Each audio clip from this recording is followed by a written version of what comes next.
Para mí el concepto Asilan traslada una oportunidad de reinventarse, es decir, de desarrollar profesionalmente y personalmente a personas para que se sientan capaces de hacer cosas que antes no eran capaces de hacer.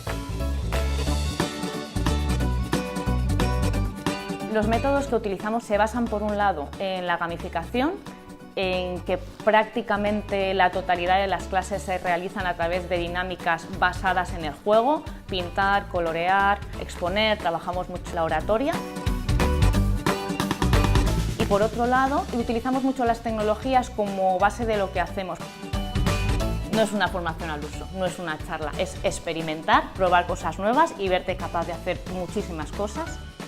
Para mí Asilan ha sido una reunión de gente desconocida que hemos hecho equipo al final, o sea, un equipo que ha trabajado conjuntamente para sacar sus proyectos diferentes adelante.